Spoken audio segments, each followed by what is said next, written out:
হ্যাঁ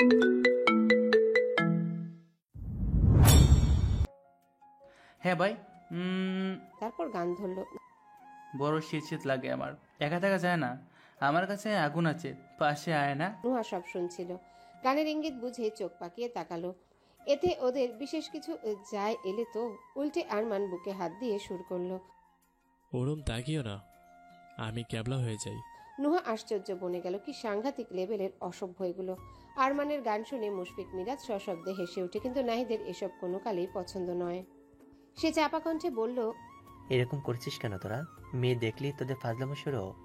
আরমান ধমক দেয়। তুই চুপ থাক গরু, বেশি হাম্বা হাম্বা করিস না। মিরাজ বলল। নাহিদের আদল সংকীর্ণ হলো। ফাজিলগুলোকে কথা শোনানো বা মানানো ওর সাধ্যে নেই। সে স্ন্যাক্স ভর্তি পলিটা সিটের উপর রেখে উঠে বসলো ভেতরে।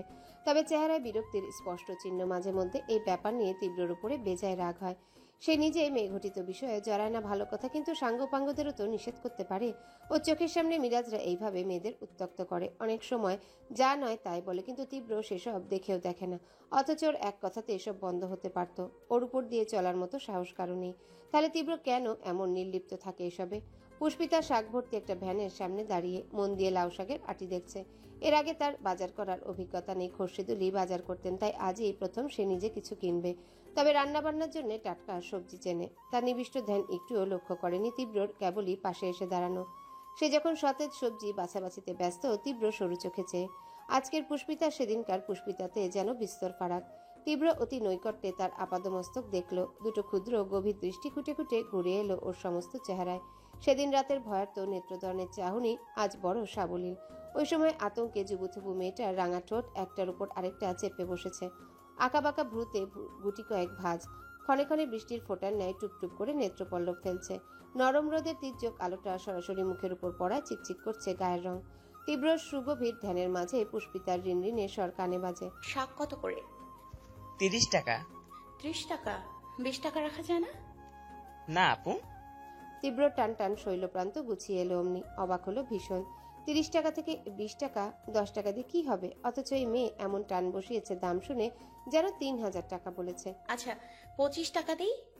ছেলেটি দুপাশে মাথা নাড়ল, বোঝালো কম হবে না। হঠাৎ খেয়াল পড়ল, তীব্রকে জিজ্ঞাসা করলো, ভাইয়া কিছু নেবেন?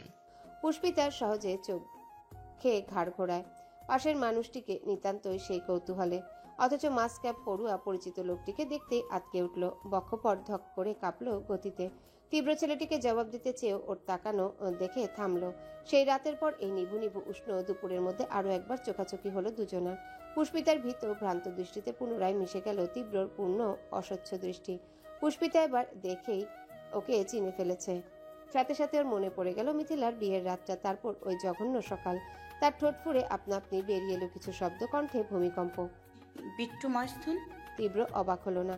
সে জানতো মেয়েটা এই রূপে ওকে দেখলেই চিনবে। তবে লক্ষ্য করলো পুষ্পিতার চোখ মুখ ফ্যাকাশে হয়ে আসছে, যেন রক্তশূন্যতায় ভোগা মুমূর্ষু রোগী। আতঙ্কে থরথর করে কাঁপছে ওর হাত পা। তীব্রর শক্তপোক্ত গড়ন ফেপে উঠে সবেগে শান্ত মেজাজে চটে আসে ভীষণ। এত ভয় পাওয়ার কাঁপাকাঁপি করার কি হলো? সে তো কিছুই বলেনি এখনো। পুষ্পিতা ঢোক গিলছে ভয়ে। তার মাথায় ঘুরছে সেদিনের গাড়িতে বসে তীব্র ছুড়ে দেওয়া সেই হুমকিটা।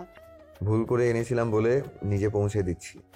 যদি এ নিয়ে কোনো ঝামেলা হয় বা পরিবারের লোকজন আইনি কোনো ইস্যু ক্রিয়েট করে, পরিবার কিন্তু আর ফেরত দিতে আসবো না। এই গুন্ডাটা আবার এসেছে কেন? কি করে জানলো এখানে? কোনোভাবে কি মনি থানা পুলিশ করেছে ওকে না পেয়ে? গুন্ডাটা কি সেজন্য আবার ওকে তুলে নিতে এলো? পুষ্পিতার চোয়াল ঝুলে পড়লো ভেবেই। এবার যদি ওকে নিয়ে যায় তাহলে তার ফেরত দেবে না। যা খুশি তাই করবে ওকে নিয়ে। পুষ্পিতার বুক ধরফর করছে। এদিক ওদিক এলোমেলো ঘুরছে শঙ্কিত নয়ন। এক পা করে পিছনে যাচ্ছে সে। হাবভাবের অমন দশা দেখে তীব্রর ভ্রুধয় আরো এঁকে বেঁকে এলো। রাগটা তুঙ্গে উঠল অচিরে। বরাবরের কর্কশ কণ্ঠটা আরো চড়া করে বলল, এই মেয়ে, এত ভয় পাওয়ার কি আছে? আমি কি? পুষ্পিতা তাকে পুরো কথা শেষ করার সুযোগ দিল না। তীব্রর এই মেয়ে শুনে রুহ উড়ে গিয়েছে, কলিজা ছলাৎ ছলাৎ করছে। ষষ্ঠ ইন্দ্রিয় বলছে এখানে থাকা বিপদ, পালাতে হবে। অতি সত্বর গুন্ডাটার সামনে থেকে পালাতে হবে। তীব্রর কথার মধ্যখানে দুরন্ত পায়ে ছুট লাগালো সে। তীব্র ভ্যাবাচাকা খেলো, হতভম্ব হয়ে চেয়ে রইল। রাগে গজগজ করে উঠল সমস্ত দেহ। পুষ্পিতার ছোটার প্রকোপে মাথার ঘোমটা খসে পড়েছে। পিঠের উপর মোটা ঝুঁটিটা উন্মুক্ত। হাওয়া আর দৌড়ানোর কারণে দোলনার মতো দুলছে দুদিক। চেয়ে থেকে থেকে সামান্য বিষয়টাও মনোযোগ খাটিয়ে দেখল তীব্র। হুট করেই সাধারণ ব্যাপারখানা মনের ভেতর ঢুকে গেল ওর। কমে গেল রাগ। গুটিয়ে থাকা ভ্রু টান টান করে আচমকা হেসে ফেলল সে। দন্তপাটি মুক্ত করা সুন্দর হাসির সাথে কণ্ঠপুরে বেরিয়ে এলো কতক ঝরঝরে আওয়াজ। বিড়বিড় করে বলল, তীব্রর নজর যখন পড়েছে, মেয়ে পালিয়ে যাবে কোথায়? পুষ্পিতার শ্বাসরুদ্ধকর অবস্থা। ফর্সা মুখ বিবর ভয়ে আতঙ্কে আরো সাদা হয়ে এসেছে। বুক কাঁপছে, দ্রিম দ্রিম শব্দটাও স্পষ্ট। এই মুহূর্তেও দাঁড়িয়ে আছে নুহাদের সদর দরজার সামনে। দেয়ালে পিঠ ঠেসে রাখা, হাঁপিয়ে গিয়েছে দৌড়ে আসায়। নিঃশ্বাসের দুঃসহ ধারা। তীব্রকে দেখে ডানে বামে না চেয়ে উল্কার বেগে পালিয়ে এসেছেও। আশ্রয় স্থলে এসে লুকিয়েছে। অবচেতনায় ভাবল, হয়তো আর ভয় নেই এখন। অথচ বোকামি জানেই না এই ঘাটির খোঁজ আরও আগেই নখদর্পণে রেখে দিয়েছে কেউ একজন। কাঁধের উপর হঠাৎ একটা উষ্ণ হাতের পতন হয়, অমনি দুরু দুরু বক্ষস্থল ছ্যাদ করে উঠল পুষ্পিতার। অর্ধসজ্ঞান ধরেই বসল ভিন্ন কারো কথা। পুরনো বিপদের নব্য নব্য আজ। গুন্ডাটা কি এখানেও চলে এসেছে? পুষ্পিতা ভয়ে চেঁচিয়ে ওঠে, ত্রস্ত ঘাড় ফিরিয়ে যায়। নুহার পিলে চমকে উঠল তার চিৎকারে। বুকে হাত দিয়ে এক পা পিছিয়ে গেল ত্রাসে। বাজারের ব্যাগটা খসে পড়তেও কোনো রকম সামলালো। বিস্ময় একাকার হয়ে বলল, কি হলো কি? পুষ্পিতার বড় বড় অক্ষিকুট ওকে দেখে নিভে আসে। চোখ বুজে মাথা নামিয়ে শ্বাস নেয়। স্বস্তি পেয়ে বলে, ও তুই, ভয় পেয়ে গিয়েছিলাম। নুহা উদ্বিগ্ন। ভয় কেন পেয়েছিস? আর এভাবে আমাকে রেখে না বলে চলে এলি কেন? কতক্ষণ তোকে খুঁজছি জানিস? পুষ্পিতা চিবুক নামালো। নিম্নষ্ট চেপে চুপ করে রইল। ভীষণ রকমের দ্বিধাদ্বন্দ্বে তলিয়ে গেল মস্তক। নুহাকে সবটা বলবে কিনা, বলা ঠিক হবে কিনা। এমনিতেই আয়েশা রহমান এই বিষয়ে আগে থেকেই নেতিবাচক ভেবে বসে আছে। সেদিনের সব কথাই সে পরিষ্কার শুনেছিল। প্রতিটা কথায় বিট্টু মাস্তানের প্রতি ভয়, মেয়েকে নিয়ে আশঙ্কা। আর সেই ভয়ের অর্ধেকটাই যখন ফলছে শুধু শুধু নুহাকে জড়ানো কি উচিত হবে? নুহা তীক্ষ্ণ চোখে চেয়ে। পুষ্পিতার চেহারার একটা অংশ বাদ যায়নি তার নিরীক্ষণ থেকে। মেয়েটার প্রতিটা দৃষ্টি সে চিনে, প্রতিটা নিশ্চুপতাকে জানে। ছোটবেলার বন্ধুকে পড়তে পড়তে না চিনলে তা কেমন বন্ধুত্ব? পুষ্পিতা বারবার ঢোক গিলছে। প্যাশপ্যাশে শ্বাসের গতি, আদল জুড়ে গ্রাসের ছাপ। কিছু নিয়ে ভয় পেয়েছে পরিচ্ছন্ন বোঝা যায়। জিভে ঠোঁট ভিজিয়ে কথা খুঁজতে চাইছে। নুহার হাসি পেল। পুরু কণ্ঠে বলল, একদম কথা লুকানোর চেষ্টা করিস না পুষ্পিতা। তুই বানিয়ে বানিয়ে কিছু একটা বলে দিলেই বিশ্বাস করে নেব? এত বোকা আমি নই। পুষ্পিতা হা করতে গেলেই হুঁশিয়ারি দিল, হুম, মিথ্যে তো একেবারেই বলিস না। যেটা পারিস না সেটা জোর করে করার তো কোনো দরকারই নেই, তাই না? তোর মুখটাই আমার কাছে উত্তর হিসেবে যথেষ্ট। চোখগুলো স্পষ্ট বলে দিচ্ছে কিছু একটা ঘটেছে, ঘটেছেই। ভালো ভালোই বলবি নাকি আমি রেগে কথা বন্ধ করে দেবো? অসহায় নেত্রে চাইল পুষ্পিতা। নুহার দৃঢ়তার ভিড়ে নিজের মনোদ্বিধা আরো অধিক নিঃসহায় হয়ে পড়ছে। আচমকাই নুহা নিবিড়ভাবে গালে হাত রাখে, মোলায়েম কণ্ঠে শুধায়, কি হয়েছে আমাকে বল। এত ভয় পেয়ে আছিস কেন? কোনো ছেলে কিছু বলেছে? পুষ্পিতা দুদিকে মাথা নাড়ে। কিছুক্ষণ চুপ থেকে জানায়, নুহা বোঝেনি, ভ্রু কুঁচকে বলল, গুন্ডা? কোন গুণ? পরপর নিজেই টান টান হয়ে তাকালো। কণ্ঠ শৃঙ্গে তুলে বলল, বিট্টু মাস্তান। পুষ্পিতার আনন্দ জুড়ে সংকীর্ণতার প্রতাপ। উত্তর দিতে গিয়ে প্রকট হলো সেটা। ওপর নিচ মাথা ঝাঁকাতেই মাথায় যেন বাজ পড়ল নুহার। ফ্যাল ফ্যাল করে চেয়ে রইল কিয়ৎক্ষণ। ওর বিলম্ব হয় ধাতস্থ হতে। হুলস্থুল বাঁধিয়ে বলে, তুই তুই কিভাবে জানলি? কথা হয়েছে? তোকে দেখেছে? কিছু বলেছে কি? আমি আমি বা কোথায় মরে গেছিলাম? হায় আল্লাহ! সে হাহাকার করে মাথায় হাত দিল। অস্থির ভঙ্গিতে এদিক ওদিক গেল। নুহার উৎকণ্ঠা দেখে পুষ্পিতার ভয় ডর শেষ।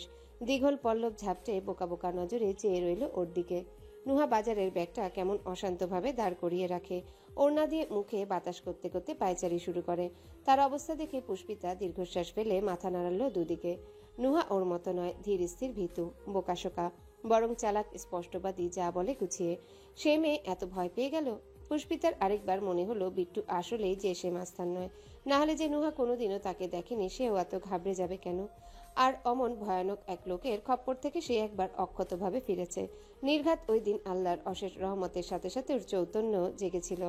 কিন্তু সেই দুর্লভ চৈতন্য তো সবসময় হবে না। তাই জেনে বুঝে দ্বিতীয়বার অমন ভীতিপ্রদ মানুষের ছায়াও সে মারাতে চায় না, কখনোই না। পুষ্পিতা নুহার অবস্থা দেখলো কিছুক্ষণ। ওকে শান্ত করতে বলল, তুই এত উত্তেজিত হোস না। গুন্ডাটা এসেছিল ঠিকই, তবে কিছু করার আগেই আমি ওখান থেকে পালিয়ে এসেছি। নুহা শুনলো কিনা বোঝা যায়নি। তার পদযুগল অস্থির, কিন্তু উত্তেজনার কারণ ভিন্ন। সে যে মায়ের কথা অমান্য করে বাইরে পা রেখেছিল, বিপদ কি এখানে বাড়তে সুযোগ পেয়েছে? এখন কি হবে? অজান্তে পুষ্পিতার ক্ষতি করে ফেললো না তো? সত্যি সত্যি যদি বিট্টু মাস্তান এখানে আসে, পুষ্পিতার কাছেই আসে, তবে যে সবটার অন্য মানে দাঁড়ায়। না, সে নিঃসন্দেহে পুষ্পিতাকে বিশ্বাস করে, নিজের চেয়েও বেশি করে। বিট্টুর সাথে ওর সম্পর্ক, এই কুৎসিত ভাবনা সে কোশ্চিনকালেও ভাবেনি, এখনো ভাবছে না। কিন্তু মূল ভয়টা অন্য কোথাও। ছেলেটা কোনোভাবে পুষ্পিতার পেছনে পড়েনি তো? ভাবতেই নুহার মাথা ফাঁকা হয়ে আসে। তৎপর পায়চারি থেমে যায়। মায়া মায়াপূর্ণ চোখ দুটো নিক্ষেপ হয় পুষ্পিতার মলিন মুখে। এই মেয়েটা কি আদৌ একটু স্বস্তি পাবে না জীবনে? খচ্চর খালুর জ্বালা থেকে বেঁচে এখানে এসেছে, অথচ ঠিক একটা না একটা লেজ জুটে গেল পেছনে। নুহা ঘন ঘন মাথা নাড়ে। না না, যা ভাবছে, যেরকম ভাবছে, সব যেন মিথ্যে হয়। হঠাৎ হুঁশ ফিরল ওর। ভাবলো সে নিজেই যদি এমন উদ্বিগ্নতা দেখায়, পুষ্পিতা কি করবে? মেয়েটা যে আরো কয়েকশো গুণ বেশি ভীতু। নুহা ভেতরে সকল অস্থিরতা নিমিষে চাপা দিয়ে ফেলে। কাছে এসে শান্ত সহজভাবে বলে, আচ্ছা কি হয়েছিল সবটা বল তো শুনি। দাড়ি কমা কিচ্ছু বাদ দিবি না। পুষ্পিতা বাধ্য মেয়ের মতন পুরো ঘটনার বিবৃতি দেয়। তীব্রর কাছে এসে দাঁড়ানো, ধমকে কিছু বলতে চাওয়া, আর শেষে পালিয়ে আসা ওর। সব বলে থামলো, দম ফেললো। চিন্তিত কণ্ঠে বলল, আমার মনে হয় মনি পুলিশের জিডি করেছেন, আর মস্তানটা সেজন্য খেপে গেছে আমার উপর। ঝাঁজ মেটাতে আবার তুলে নিয়ে এসছে আমাকে। গতবার এই হুমকিটাই তো দিয়েছিল। নুহা সবটা মনোযোগ দিয়ে শুনেছে। পুষ্পিতার কথার পিঠে জবাব দিল না। দাঁত দিয়ে ঠোঁট কামড়ে সে গভীর ভাবনায় মগ্ন। এখন তো ৮০ ভাগ মনে হচ্ছে ওর ধারণাই সঠিক। বখাটেটা নির্ঘাত উল্টোপাল্টা ছক করছে মনে। আর যাই হোক, তুলে নিতে এলে কেউ পালাতে সুযোগ দেয় না। তাছাড়া পুষ্পিতাকে যেখানে দাঁড় করিয়ে রেখে গেছিল, সে জায়গা থেকে এই দালানের দূরত্ব কয়েক কদম। ও বাড়ির ভেতর ঢুকলে তো মাস্তানটা দেখার কথা। নুহা এবার ১০০% নিশ্চিত বিট্টুও দেখেছেও। তাহলেও তো থেমে থাকার কথা নয়। দাপুটে কোনো মাস্তান মেয়ে তুলতে এলে এমন সময় নষ্ট করবে কি? মাথার ভেতর দপদপ করে উঠল নুহার। শিরাগুলোই কেমন ব্যথা ধরে গেল। ইচ্ছে করলো নিজের চুল খামচে ধরে ছিঁড়তে। হা হুতাশ করলো মনে মনে, পুষ্পিতা রে, এ তুই কার নজরে পড়লি? কিন্তু পারল না। তার স্তব্ধ ভাবমূর্তি দেখে হৃদকম্প আকাশচুম্বী পুষ্পিতার। প্যাকাশে চেহারায় রক্ত সঞ্চালন কমছে। শঙ্কায় ভেজা কণ্ঠে বলল, তুইও ভয় পেয়েছিস তাই না? নুহা চটক কাটার মতন চাইল। অভিশঙ্কা চটজলদি গিলে ফেলে বলল, হ্যাঁ পাবো না। দুপুর 1টা ছাড়িয়ে গেল, আমার এখনো রান্না হলো না।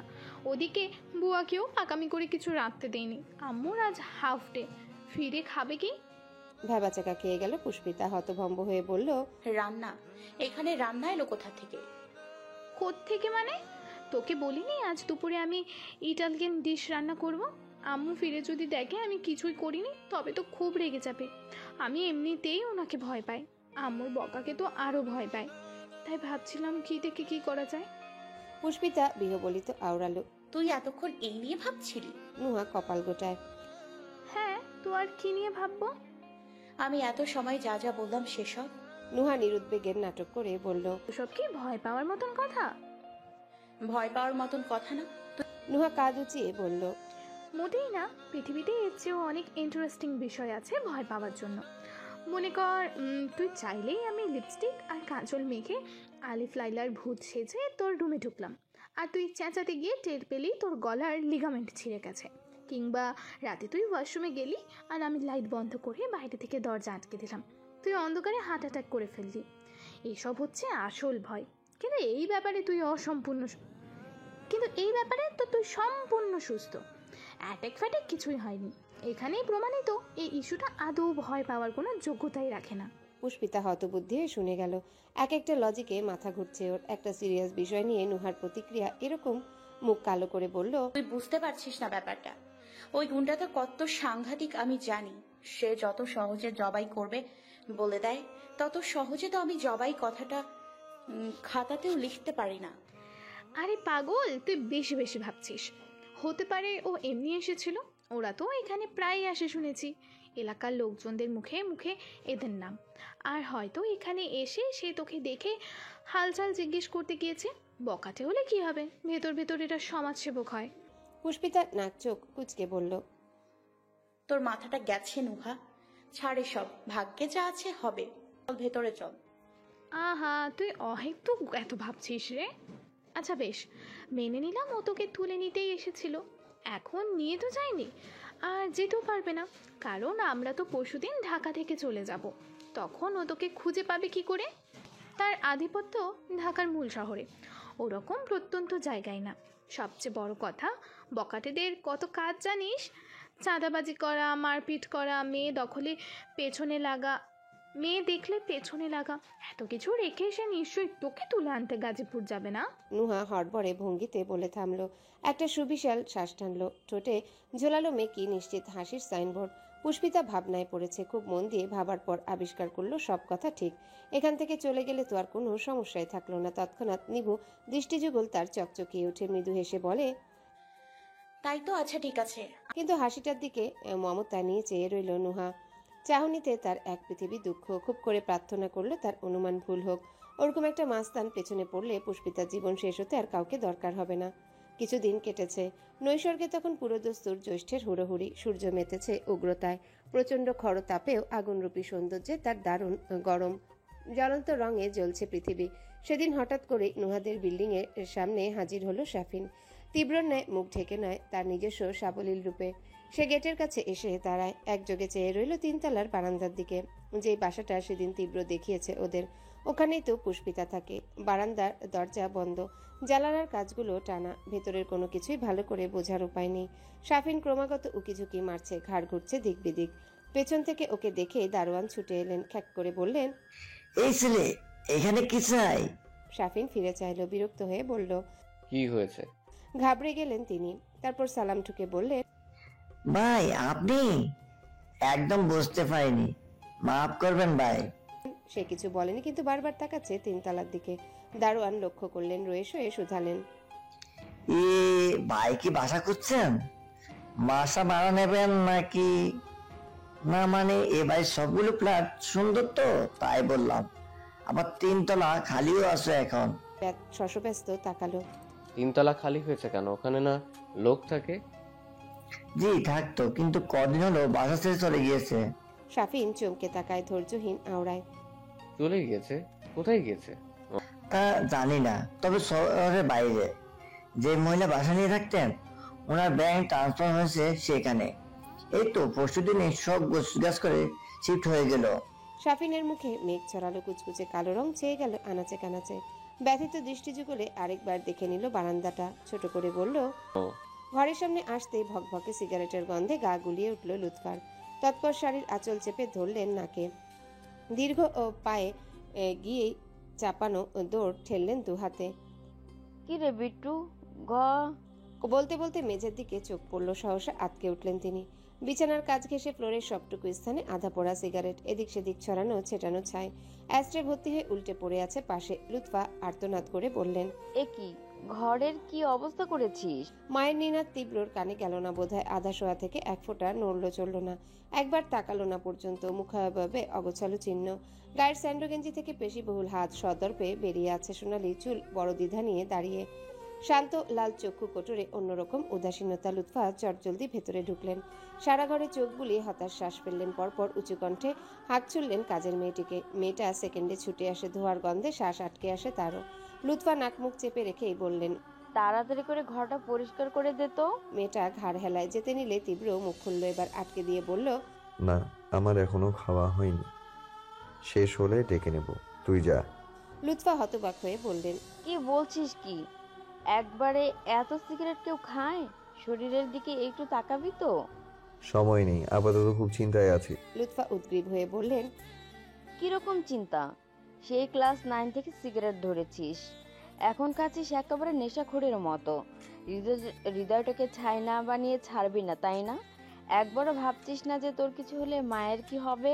তীব্র নিরুত্তর বসে রয়। কোথাও একটা চেয়ে থেকে সিগারেটে ঠোঁট বসায়। লুৎফা মর্মে মর্মে আশাহত হলেন। এই সিগারেট নিয়ে একসময় জামশেদের কি মাত্রায় না খেয়েছিল ছেলেটা, অথচ তাও ছাড়ানো গেল না। ভদ্রলোক ক্লান্ত হয়ে একটা সময় বকাবকি করাও ছেড়ে দিলেন। আর এখন ছেলে কাউকেই মানে না। কি সুন্দর সাবলীলভাবে মায়ের সামনে ধোয়া ছাড়ছে। জড়তা নেই, সংকোচ নেই, একটুখানি সম্মানও নেই সম্পর্কের প্রতি। এতটাও বেপরোয়া কেউ হয়? এখন কি কথার জবাব দিবি না? তীব্র ঠান্ডা স্বর। খুব চিন্তায় আছি, বললাম না, ভবিষ্যৎ নিয়ে ভাবছি। এই মুহূর্তে আমাকে ডিস্টার্ব করা তোমার উচিত হচ্ছে না, মা। ছেলে শীতল অবজ্ঞায় মুখ থমথমে হয়ে গেল লুৎফার। মাতৃসুলভ নয়ন ছলছল করে উঠল। ভেজা কণ্ঠে বললেন, তুই এরকম হয়েছিস কেন বলতো? আগে মনে হতো তোর বাপ একটা পাথর, এখন দেখছি তুইও তাকেও ছাড়িয়ে গেছিস। মা সারাদিন মাথা ঠুকে মরে গেলেও কিছু এসে যায় না, তাই তো? তীব্র চসূচক শব্দ করে বলল, এখন যাও মা, এসব নিয়ে পরে কথা হবে। পরে পরে তোকে পাই আমি? কখন বাড়িতে আছিস কখন বের হোস নিজেই জানি না। তোদের বাবা ছেলের হাতে আমাকে দেওয়ার মতো সময় কোথায়? সত্যি করে বলতো বিট্টু, তুই কি আমাকে একটুও ভালোবাসিস না? এতক্ষণে ফিরে চাইল তীব্র। ঠোঁট একদিকে উঁচু করে হেসে বলল, হ্যাঁ বললে বিশ্বাস করবে, না বললে মেনে নেবে। লুৎফা বললেন, এত কঠিন কঠিন কথা বলছিস কেন? উত্তর দে, কিছু একটা বল, যাতে অন্তত মনে শান্তি পাই। তীব্র নিরুৎসাহিত জানালো, আমি কখনো কারো মনে শান্তি দেওয়ার জন্য কিছু করতে পারি না। তোমার জন্য এই নিয়ম পাল্টানো উচিত হবে না। লুৎফা বুক ভাঙা দীর্ঘশ্বাস ফেলে বললেন, বাপের রক্ত কড়াই গন্ডায় ফলছে তাই না? পুরোটা ওনার মতো শক্ত মানুষ হচ্ছিস। তীব্র অনীহা কণ্ঠে বলল, মন্ত্রী মশাইয়ের মতন হলে তো অন্তত শখের বসে বখাটে হতাম না, সংসদে গিয়ে ভাষণ দিতাম। লুৎফা কিছু বলার মতন খুঁজে পেলেন না, নম্র গলায় অনুনয় করলেন, জানি শুনবি না, তাও বলছি, পারলে সিগারেট খাওয়াটা ছাড়। মায়ের একটা কথা রাখ বাবা, মা কখনো খারাপ চায় না সন্তানের। আচ্ছা। আচ্ছা শুনে লুৎফা খুশি হয়ে গেলেন, গদগদ হয়ে বললেন, সত্যি ছেড়ে দিবি? কাল থেকে। সহসা হাসিটা কমে এলো ওনার। কিছুক্ষণ ভগ্ন হৃদয় নিয়ে চেয়ে রইলেন তীব্রর মুখের দিকে। এই কাল দিনটা আর কোনোদিনও আসবে না তিনি জানেন। এত বছরে এটুকু অন্তত আয়ত্ত হয়েছে। এর আগে যতবার অনুরোধ করতেন একই কথা বলে তীব্র সান্ত্বনা দেয়, ক্ষণিকের জন্য থামিয়ে রাখে ওনাকে, কিন্তু সত্যিকারের সিগারেট ছাড়তে পারে না। লুৎফা আর কথা বাড়ালেন না, এক বুক ব্যর্থতা নিয়ে পা বাড়ালেন যেতে। তীব্র তখনই পেছন থেকে ডাকলো। মা, লুৎফা ফিরলেন। সে বলল, মনে করো একটা কিছু আমার ভালো লেগেছে, কিন্তু সেটা আমাকে ভালো চোখে দেখছে না, কি করা যায়? ভদ্রমহিলা বিস্মিত হয়ে বললেন, এই কথা তুই জিজ্ঞেস করছিস? যে ছোট থেকে অন্যের জিনিস পছন্দ হলেও কেড়ে নিয়ে আসতো। তীব্র বা হাতে থুতনি চুলকে চুপ করে রইল। লুৎফা আগামাথা বুঝলেন না কোনো কিছুর। অল্প সময় অপেক্ষা করলেন, হয়তো ছেলে কিছু বলবে, কিন্তু বলল না দেখে ঘর থেকে নিশ্চুপে বেরিয়ে গেলেন। শাফিন মনমরা হয়ে বসে আছে, চেহারার কোথাও একটুখানি উজ্জ্বলতা নেই। পাশে বন্ধুদের নিরন্তর হাসাহাসি আড্ডা, হাতে চায়ের কাপটাকে অবধি সে ঘোষণা করল বিষাদ বিষাদ এবং বিষাদ। মিরাজ, মুশফিক, আরমান, নাহিদ বিভ্রান্ত। তারা বেশ অনেকক্ষণ ধরে খোঁচাচ্ছে ওকে, কি হয়েছে জানতে চাইছে, কিন্তু শাফিনের ঠোঁটে যেন তালা ঝোলানো, কিছু না। এরপর আর একটাও বাক্য উচ্চারণ করলো না। শেষে হাল ছাড়ল ওরা, মন দিল নিজেদের কাজে। একবার তীব্রর ফোনে কল করলো আরমান। আজকে আসতে একটু বেশি দেরি হচ্ছে ওর। তীব্র এলো আরো আধা ঘন্টা পর, ঘোলা দুই চোখে রাজ্যের ক্লান্তি, কোটরে শ্বেতাংশ জবার মতো টুকটুকে লাল, রাত জাগা নির্ঘুমতার ছাপটা পরিষ্কার। এতক্ষণে নড়ে চড়ে উঠল শাফিন। তীব্র মাত্র এসে বসতে উঠে পাশে গিয়ে বসলো ওর। খুব মন খারাপ নিয়ে বলল, জানিস কি হয়েছে? মিরাজ, মুশফিক, আরমান কটমট করে একে অন্যকে দেখলো। মুশফিক রেগে রেগে বলল, শালা, আমরা এতক্ষণ ধরে জিজ্ঞাসা করছি এই ব্যাটার মুখে খোলে নেই, কিন্তু দেখ যে বিট্টু এসেছে সুসুর করে বলে দিয়েছে। মিরাজ খটমটে গলায় বলল, আস্তে একটা বকাটে। নাহিদ বুঝদার বলল, বিষয়টা সোজাভাবে দেখলেই হয়, হয়তো শাফিন আমাদের থেকে বিট্টুর কাছে বলে শান্তি পায় তাই। আরমান বলে, হয়েছে পণ্ডিত মশাই, আপনি আপনার জ্ঞান আপনার আপনার গোয়ালে রাখুন। তোরা সবসময় আমার সাথে এমন করিস কেন? মিরাজ বলল, কারণ আপনি অনেক ভদ্র ছেলে, আর আমাদের মতো বকাটেদের ভদ্রতে অ্যালার্জি। নাহিদ অসহ্য ভঙ্গিতে কপাল কুচকালো, তবু পাল্টা তর্কে গেল না।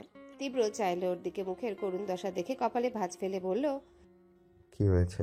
সুপ্ত আহাজারিটা ভেতরে কোনো রকম চাপা দিল শাফিন, মনোকষ্টে বলল, পুষ্পিতারা নাকি বাসা ছেড়ে চলে গেছে। খুব জোরদার একটা প্রতিক্রিয়া আশা করেছিল শাফিন। গত দিনগুলোর পর এমন প্রত্যাশা ভুল কিছু, কিন্তু এবারেও তাকে নিরাশ করতে তীব্র নিষ্প্রভ উত্তর। তুই অবাক হসনি? কি নিয়ে? এই যে ওরা বাসা ছাড়লো তাতে। তীব্র ও কোকের ক্যানে গলা ভেজালো, খুব সাবলীল তার স্বর। অবাক হওয়ার মতো ঘটনা হলে হতাম। ভাড়া বাসায় থাকে, যখন বাসা পাল্টাবে স্বাভাবিক। আচ্ছা, তা স্বাভাবিক, কিন্তু ওরা নাকি শহরের বাইরে চলে গিয়েছে। তীব্র প্রখর নেত্রে চাইল, তাকানোর ধরনে একটু আগ্রহ পেল শাফিন। ভাবলো হয়তো এবার বিট্টু আমলে নিয়েছে, অথচ সে চোখ শুরু করে বলল, তুই কি করে জানলি? এতক্ষণ বাকিরা ওদের কথাবার্তা শুনছিল। প্রশ্নটায় শশব্যস্ত চাহনিগুলো ঘুরে গেল শাফিনের দিকে, থতমত খেল সে। মিরাজ ভ্রু উঁচিয়ে উঁচিয়ে বলল, কি করে জানলি বল? মুশফিক নাক টেনে বলল, উফ, কেমন একটা রহস্যের গন্ধ পাচ্ছি। শাফিন আমতা আমতা করে বলল, আসলে উত্তরায় কাজ ছিল একটু, তখন আর কি। তীব্র প্রশ্ন করল, মেয়েটার বাসার সামনে তোর কি কাজ? না না, বাসার সামনে আসলে মানে। জিভের ডগায় জুৎসই উত্তর না পেয়ে নিজেই থেমে গেল শাফিন। তার চুপসে যাওয়া এই বন্ধুরা মজা পেয়ে গেল, হুহা করে হেসে একে অন্যের গায়ে গড়াগড়ি খেল। তীব্র একভাবে শাফিনের মুখের দিকে চেয়ে রইল, ভীষণ অস্বস্তিতে কাঠ হয়ে বলল, এভাবে কি দেখছিস? তোর কি মেয়েটাকে পছন্দ হয়েছে? শানিত স্বরটায় কি যেন মিশে অজান্তে কেমন ঘাবড়ে গেল শাফিন। ত্রস্ত মাথা নেড়ে বলল, না না। তীব্র এক পেশে হেসে বলল, গুড। তারপর চোখ ফিরিয়ে সামনে তাকায় সে। নিখাত বাক্য ছাড়ে, কিন্তু আমার পছন্দ। পাঁচ জোড়া ব্যগ্র দৃষ্টি, চোখে মুখে বিমূঢ়তা। শাফিন ধুকপুকে মন নিয়ে শুধালো, পছন্দ? কাকে? তীব্র সংকোচ শূন্য দৃঢ় জবাব, পুষ্পিটাকে। স্বাভাবিকত্বের হাওয়ার মাঝে প্রকৃতির আচমকা বিরুদ্ধচারণ শঙ্কা ডাকে জনজীবনে। উত্তপ্ত সূর্যে তেজস্বী রোদের মধ্যে ঝমঝমিয়ে বৃষ্টি নামলে পিলেজ শুদ্ধ চমকে উঠতে হয়, কিন্তু এই চমক তার থেকেও দ্বিগুণ ভারী। উপস্থিত পাঁচ যুবকের দৃষ্টিতে পৃথিবী কাঁপানো বিস্ময়। ওরা কিং কর্তব্য বিমূঢ়, স্তব্ধ, মুখে কথা নেই, জিভে ভাষা নেই, না আছে চক্ষু পল্লবের নরণচরণ। বিমূত্র নেত্ররা শুধু ফ্যালফ্যাল করে চেয়ে থাকলো সম্মুখে নিরুত্তাপ পুরুষটির পানে। তীব্র খুব আরামসে বসে, রৌদ্রোজ্জ্বল তাপ অতিকায় ফর্সা মুখে আড়াআড়ি এসে পড়েছে। বিলাতি নয়ন জ্বলছে আরো, মণি দুটো রাত বিরেতে বুক ফুলিয়ে ঘুরে বেড়ানো চিতার ন্যায়। তার জোয়ার ভাটাহীন নদীর মতন শান্ত আঁখি একভাবে সামনে চেয়ে। দুপাশে বসা বন্ধুদের বিহবলতার তোয়াক্কা নেই সেখানে। ওদের উত্তর দক্ষিণে আলাদা হওয়া অষ্টদয়ের গুরুত্ব নেই কোনো। এই যে নিশ্চল চোখে ওকে দেখছে সবাই, তার ছিটে ফোটার প্রভাব নেই ওই চেহারায়। আয়েশের রেশ বাড়াতে কেবল সামনে দুপা ছড়িয়ে দিল, খুব ধীরুজ গলায় বলল, এভাবে চেয়ে থাকলে আমার চেহারা পাল্টে যাবে। আচ্ছা। কথাটায় নড়ে উঠেছে ওরা। হা হওয়া ঠোঁটগুলো বন্ধ হয়েছে, কিন্তু হোঁচটের পরিমাণ কাটেনি। মিরাজ, নাহিদ, মুশফিক, আরমান, শাফিন দৃষ্টিতে তাদের বিভ্রম বিভ্রান্তি। তার মধ্যে বিলম্বহীন ধাতস্থ হলো শাফিন। কেমন কণ্ঠ কেঁপে আসে কিছু বলতে যেয়ে। মজা করছিস? তীব্র ঘাড় বাঁকালো, কপাল কুঁচকে বলল, কি নিয়ে? বিদ্রুপ করে হাসলো শাফিন, কণ্ঠেও বিদ্রুপ। তুই পুষ্পিতাকে পছন্দ করিস? এটাও এখন বিশ্বাস করতে হবে আমাদের যে বিট্টু কোনোদিন মেয়েদের সাথে তুই থেকে তুমিতে আসেনি। সে পছন্দ করে কোনো মেয়েকে। তীব্র কপট চিন্তা নিয়ে বলল, তুই বলতে চাইছিস আমার কোনো ছেলেকে পছন্দ করা উচিত? ফিক করে হেসে ফেলল নাহিদ। আওয়াজ কণ্ঠ ফুঁড়ে চলে এলো বাইরে। শাফিন জ্বলন্ত চোখে চায় তার দিকে। এমনিতেই মেজাজ প্রচন্ড তেতে আছে। তত্র হাসি থামিয়ে ঠোঁটে ঠোঁট চেপে ধরল নাহিদ, কিন্তু চোখ দুটোতে কৌতুক, হাসি স্পষ্ট তখনও। তীব্র দায় সারানো ঠান্ডা গলায় বলল, মেয়েদের সাথে তুই তুকারি করে মানে এই নয় যে কোনোদিনও বাচ্চা কাচ্চার বাপ হব না। পুনর্বান ঝটকা খায় সবাই। মিরাজ হা হয়ে বলল, বাচ্চা অব্দি চলে গিয়েছিস? আরমান অস্থিরতায় বাইক থেকে লাফ দিয়ে নামে। ঝটপট তীব্র সামনে এসে বলে, তোর পুষ্পিতাকে পছন্দ? তাহলে আমরা যখন জিজ্ঞেস করতাম তখন যে বলতি না, মেয়ের প্রেমে পড়িনি, অস্বীকার করতি কেন? সরু চোখে চাইল তীব্র। প্রেমে পড়েছি কখন বললাম? ভাবাচাকা খেয়ে গেল ছেলেটা। হতবুদ্ধিভাবে বন্ধুদের দিকে চোখ বোলালো, থেমে থেমে বলল, প্রেমে পড়ছিস? না। মিরাজ বিভ্রান্তিতে হাবুডুবু খেয়ে বলল, একটু খোলাসা করে বল না ভাই, ছোট মাথায় তো পেঁচ নেওয়া যায় না। তীব্র চোখের ইশারায় ওকে কাছে ডাকে। মিরাজ এগিয়ে আসে চটপট, পাশে বসলে তীব্রর কাঁধ পেঁচিয়ে গুছিয়ে বলল, মেয়েটাকে ভালো লেগেছে, কেন লেগেছে জানি না, তবে প্রেমে পড়িনি। প্রেমে পড়লে বুক ধুকপুক করে শুনেছি, আমার ওসব হয়নি। এরপর নাহিদের দিকে চাইলো, নিশ্চিত হতে শুধালো, ঠিক বললাম? সে অবিলম্বে মাথা ঝাঁকায়। হ্যাঁ, মিদিলের সামনে গেলে করতো আমার। মুশফিক অসূচক শব্দ করে বলল, আবার মিথিলার সঙ্গী শুরু? নাহিদ চোখ নাক কুচকে বলে, এমন করছিস কেন? ওকে তো ভালোবাসি আমি। চুপ কর বেটা, পরের বউকে ভালোবাসি শুনলে পাবলিক ঝাড়ু মারবে তোর কপালে। নাহিদ চুপ করে গেল। পরের বউ কথাটা বুকের মধ্যে জন্ম দিল চিনচিনি এক ব্যথার। মিথিলা যাই করুক, ওর ভালোবাসা তো মিথ্যা ছিল না। বিয়ে হলে কি ভালোবাসা মরে যায়? মিরাজ দেখলো প্রসঙ্গ ঘুরে যাচ্ছে, বলল, এই ধরে থাম তো বিট্টু, তুই বল ভাই, তারপর কি? তীব্র লম্বা শ্বাস টেনে বলল, হঠাৎ করে মনে হয়েছে ওকে পছন্দ হয়েছে। আর যেখানে তীব্র রেজা তালুকদার কোনোদিনও এসব মেয়েটিকে নিয়ে ভাবেনি, সেখানে হঠাৎ কাউকে ভালো লেগে যাওয়া মানে সাংঘাতিক কিছু নয় কি? সে মাথা দোলায়। সে তো বটেই। মুশফিক মুখ কালো করে বলল, কিন্তু এখন কি হবে বিট্টু? তুইও পছন্দ করলি, আমিও শহর ছেড়ে ভাগলো। এখন আবার কি করে খুঁজে পাবি? কলেজে তো আর আসবে না। ভারী চিন্তার কথাটা শুনে হেসে ফেলল তীব্র। পরিচ্ছন্ন ঠাট্টার হাসি দেখে মুশফিকের মাথা আউলে আসে। বুঝতে না পেরে শুধায়, হাসছিস কেন? তোদের কি মনে হয় যাকে পছন্দ বলতাম তার কোনো খোঁজ আমি রাখি না? তারপর প্রশ্নবিদ্ধ নজর তাক করলো সে। সবাই ঔৎসুক্যে একাকার।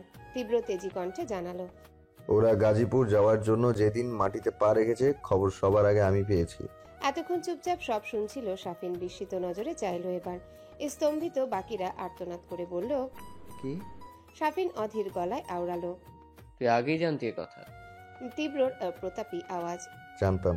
ইভেন ওরা কোন জায়গায় আছে, কত নম্বর ফ্ল্যাট, সব জানি। তীব্র রেজা ঘাস খায় না, ঘোড়া ডিঙিয়ে ঘাস কাটার ক্ষমতা রাখে। নাহিদ অনর্থক আলাপে গেল না। আনজানে মনে সোজাসুজি প্রশ্ন ছুড়ল, বিট্টু, একটা কথা বল, তুই কি পুষ্পিতাকে নিয়ে সিরিয়াস? এই পর্যায়ে চুপ করে গেল। উত্তর জানতে সমান আগ্রহী সকলে। তীব্র সময় নিয়ে বলল, জানি না। উৎসুক চাহনিগুলো এবার কোটরে ছড়ায়। আরমান চোখ পিটপিট করে বলল, জানিস না তাহলে মেয়েটার এত খোঁজখবর রাখিস কেন? নেহাত পছন্দ বলে সে তো আমার রাস্তায় একটু সুন্দর মেয়ে দেখলেই পছন্দ করে ফেলে, কিন্তু তুই... তার কথা মাঝপথে টেনে নিল মুশফিক। চড়া কণ্ঠে বলল, তুই বাজে কথা বলা বন্ধ কর। আমরা আর বিট্টু এক না। তীব্র কিয়ৎক্ষণ নিচের পোড়া ঠোঁট শুভ্র দাঁতে কামড়ায়। মুহূর্ত পেরিয়ে বলে, কিছু একটা ব্যাপার তো নিশ্চয়ই আছে, সেটা জানার জন্য আমাকেও যেতে হবে ওখানে। মিরাজ অবাক হয়ে বলল, ওখানে মানে গাজীপুর? তুইও যাবি? গিয়ে কি করবি? মেয়েটাকে সোজা বলে দিবি তুই তাকে পছন্দ করিস। তীব্র খানিক দোলাচলে পড়েছে। এ বিষয়ে কোনো রকম অভিজ্ঞতা তার নেই। সংশয়ী কণ্ঠে শুধালো, পছন্দ করার কথা সরাসরি বলা ভালো। নাহিদ মাথা নেড়ে বলল, বিট্টু, আমার মনে হয় সেটা ঠিক হবে না। মেয়েটা তো জানে তুই মাস্তান, আবার ওকে তুলো এনেছিলি, সে কারণ যাই হোক না কেন। কোনো মাস্তান পছন্দ করে শুনলে মেয়েরা উল্টো পথে দৌড়ে পালায়, কাছে আর আসে না। তাছাড়া মিথিলা যাই হোক, তোদের কাছে ওর পরিবার কিন্তু ভদ্রসভ্য ছিল। বাবা মন্ত্রণালয়ের চাকরিজীবী, আর সেই পরিবারে মানুষ হওয়া কোনো মেয়ে নিশ্চয়ই মাস্তানি পছন্দ করবে না। তেতিয়ে উঠল আরমান। এখন কি বিট্টুকে তোর বুদ্ধিতে চলতে হবে? নাহিদ থেমে রইলেও তীব্র চাহনি পাল্টে আসে। বাক্যগুলো তুখরভাবে কড়া নাড়ে মাথায়। একের পর এক স্নায়ু যুদ্ধের হুটোপুটি চলে। একদিকে ঘুরছে নাহিদের কথা, অন্যদিকে চোখে ভাসছে পুষ্পিতারকে দেখেই পালিয়ে যাওয়ার দৃশ্য। সত্যিই তো, মেয়েটার চোখে ও তো মাস্তান, আর এলাকায় এলাকায় তার যা বাধাই করা রেকর্ড সেও শুনেছে নিশ্চয়। তাহলে জোরাজুরি ছাড়া ওই মেয়ের সান্নিধ্য পাবে কি করে? মিরাজকে ভাবুক দেখে বলল, তাহলে কি করবি? কিছু ঠিক করলি? তীব্র একটু চুপ থেকে ছোট করে বলল, ভাবছি। তারপর বসা থেকে উঠে গেল। 2 কদম এগিয়ে দোকানের একদম বাইরে গিয়ে সিগারেট ধরালো। এক একটা ধোঁয়া বাতাসে ছেড়ে ডুব দিল গভীর চিন্তার কুয়োতে। সাফিনের মুখে অমাবস্যা, ঘুটঘুটে অন্ধকারে হুড়হুড়ে মেঘমালা স্তূপ হয়ে উঠছে। মুশফিকের তীক্ষ্ণ চোখে সেই নিরস মুখখানা খুব স্বচ্ছভাবে ধরা পড়ে। সে ওপাশ থেকে এসে বসল ওর কাছে, কাঁধে হাত রাখতে চাইল সাফিন ও বলল, তুই মুখে না বললেও আমি জানি তোর মন কি চাচ্ছে এখন। মেয়েটাকে তোর পছন্দ, এতই? সাফিন চমকেছে, আশ্চর্য হয়েছে। চটপট করে নিজের হয়ে সাফাই দিতে গেলে মুশফিক শুনল না, আটকে দিয়ে বলল, একটু বলতে হবে না। বিট্টুর মতো তুইও অতটাই নিজেকে ঢেকে রাখার ক্ষমতা অতই করতে পারিস না শাফিন। তোর চোখ দেখে মন ঠর করার এতটুকু যোগ্যতা আমাদের আছে। তবে আমার কি মনে হয় জানিস, বিট্টু হয়তো আরো আগেই তোর হাবভাব বুঝতে পেরেছে, যাতে তুই আর সামনে না এগোস। তাই এভাবে ও আমাদের সবার সামনে সবটা বলে দিল। না হলে ওর যে ইগো, এত সহজে একটা মেয়েকে ভালো লাগার স্বীকারোক্ত ও কোনোদিনই দিত না। একটু থেমে, বন্ধু হিসেবে বলছি, আমরাও তার মনে হয় সব জেনে তোর আর না এগোনোই ভালো। এরকম মেয়ে হাজারটা আসবে যাবে, কিন্তু বিট্টুর মতো বন্ধু লাখে একটা। সেটা আমার থেকেও তো তোরা ভালো জানার কথা। সেই বন্ধু কেমন? মুখের কথায় হাতে 5 লাখ টাকা বিসর্জন ধরিয়ে দিতে পারে। তার বিরোধিতা করা মানে নিজেকে অমানুষ হিসেবে পরিচয় দেওয়া। মাস্তান হই যাই হই, কারোর সাথে বেইমানি করার মতো খারাপ হতে চায় না। এই অপরাধ ক্ষমার যোগ্য না রে বন্ধু। ফোঁস করে শ্বাস ফেলে চলে যায় মুশফিক। সাফিন নিরুত্তর বসেছিল, মাথা নামিয়ে নিল আরো। চেহারায় লেশমাত্র পরিবর্তন আসেনি, শুধু ঢোক গিলে চুপ করে থাকে। এয়ারপোর্টের বাইরে বিরাট ভিড়। এক একজন তাদের প্রিয়জনকে বিদায় জানাতে এসেছে। কেউ হৈ হৈ করে ঘুরতে যাচ্ছে বিদেশে, কারো চোখে জল, কারো ঠোঁটে হাসি। পৃথিবীতে প্রতিটা মানুষ পৃথক চিন্তায় বাঁচে, আলাদা আলাদা উত্তেজনায় গতিপথ ধরে তাদের মস্তিষ্কের কোষ। আজ মিথিলা পলাশের দেশ ছাড়ার দিন। গন্তব্য কানাডা, সম্পূর্ণ ভিন্ন এক দেশ, অচেনা এক জায়গা, ধুলো ময়লাহীন পরিষ্কার ভূমি। ওদের দুই পরিবারের সদস্যরাই বিদায় জানাতে এসেছে। সালমা বেগম ফুপিয়ে ফুপিয়ে কাঁদছেন, ভীষণ রকম চেষ্টা করছেন চোখের জল আটকাতে। এবার গেলে পলাশ দেশে ফিরবে আগামী 2 বছর পর। এতগুলো দিন মেয়েকে দেখতে পারবেন না, চাইলেও ছুতে পারবেন না বলে হাহাকার বাদ মানছে না নারীটির। ওদিকে খসরুদুলও ভাসছেন সমান দুঃখে, ভদ্রলোকের চোখ ছলছল। মেয়েটাকে বড্ড আদরে মানুষ করেছেন, কখনো একটু বকাঝকাও করেননি। আশ্চর্য হলেও সত্যি, প্রিয়জনদের এত কান্না, এত হা হুতাশ মিথিলার হৃদয় ছুতে পারে না। অন্তঃপটের চওড়া পৃষ্ঠ ভেদ না করে পাশ কাটিয়ে গত হয় সব। ওর দু চোখে উপচে আসছে খুশি, উত্তেজনায় শরীরের ধমনীগুলো কাঁপছে। একদণ্ড তর্স হয়েছে না যে কখন যাবে, কখন দেখবে রংচঙে ওই দেশ, কখন পাবে একটা বিলাসপ্রিয় জীবন। প্লেন ছাড়ার সময় ঘোষণা করা হচ্ছে যাত্রীদের ভেতরে যাওয়ার পালা। মিথিলা শ্বশুরবাড়ির লোকদের সাথে কথা বলে মায়ের কাছে এলো, হেসে এসে বলল, আসি আম্মু, ভালো থেকো। এতক্ষণে চেপে রাখা কান্না দলা পাকিয়ে বেরিয়ে এলো সালমান। নিজেকে সামলাতে ব্যর্থ তিনি, হাউমাউ করে কেঁদে উঠলেন। ত্রস্ত 2 হাতে জড়িয়ে ধরলেন মেয়েকে। খোরশেদুল আরেকদিকে চেয়ে চোখ মুছলেন। মিথিলা মায়ের বুকে বেশিক্ষণ টেকেনি, মিনিট কয়েকে সরে এলো। বিদিষ্ট হয়ে বলল, উফ, এমন করে কেঁদো না তো। আর আব্বু, তুমিও কাঁদছো কেন? ধুর, দেশ ছেড়ে চলে যাচ্ছি আমি, মরে তো যাচ্ছি না। খোরশেদুল জড়িভূতের ন্যায় চাইলেন মেয়ের দিকে।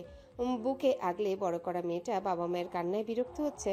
সালমার অবশ্য বিশেষ যায় এলো না। মেয়ের খচ্চরের স্বভাব আয়ত্তে তার। শুধু স্বামীকে দেখলেন এক পল। এখনো অবিশ্বাস্য চোখে তাকিয়ে খোরশেদ। ওনার চোখে মুখের বিমূঢ়তা দেখে ছোট্ট শ্বাস ফেললেন তিনি।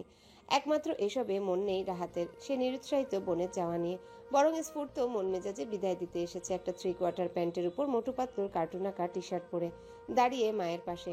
মিথিলা বাবা মায়ের পা ছুঁয়ে সালাম করে পূর্বের ন্যায় বিস্তর হেসে বলে, যাই তাহলে, যখন যা লাগবে আমাকে শুধু জানাবে, পাঠিয়ে দিব। সালমা কিছু বললেন না। খোরশেদুল মাথায় হাত বুলিয়ে বললেন, ভালো থেকো মা, নিজের যত্ন নিও। ও মাথা দোলায়। আচ্ছা। তারপর চোখের নজর নেমে আসে নিচে রাহাতের দিকে, চায় সে বলে, ভালো থাকিস, ঠিক করে পড়াশোনা করবি, তোর জন্য অনেক চকলেট পাঠাবো। আর একটু কম কম করে খাস। দিন দিন তো আলো হচ্ছিস, এরপর তো গোল আলো হবি। রাহাতের হাসিটা অমনি মুছে গেল। এমনিতেও ও মিথিলাকে পছন্দ করে না। তার দেশ ছাড়া নিয়ে ছোট্ট মাথায় ব্যথাও ছিল না। স্বাস্থ্য নিয়ে খোঁচা দেওয়ায় কোমল মন ফুঁসে উঠল গতিতে। আরও খেপে গেল এবার। মিথিলা যেতেই চোখ নাক কুচকে বিড়বিড় করলো, সাতচন্নিটা, তুই দেশ ছাড়লেই পারছি। পলাশ তখন ওর পরিবারের সাথে কথা বলায় ব্যস্ত। মিথিলা বিদায় পর্ব শেষ করে এসে দাঁড়ালো।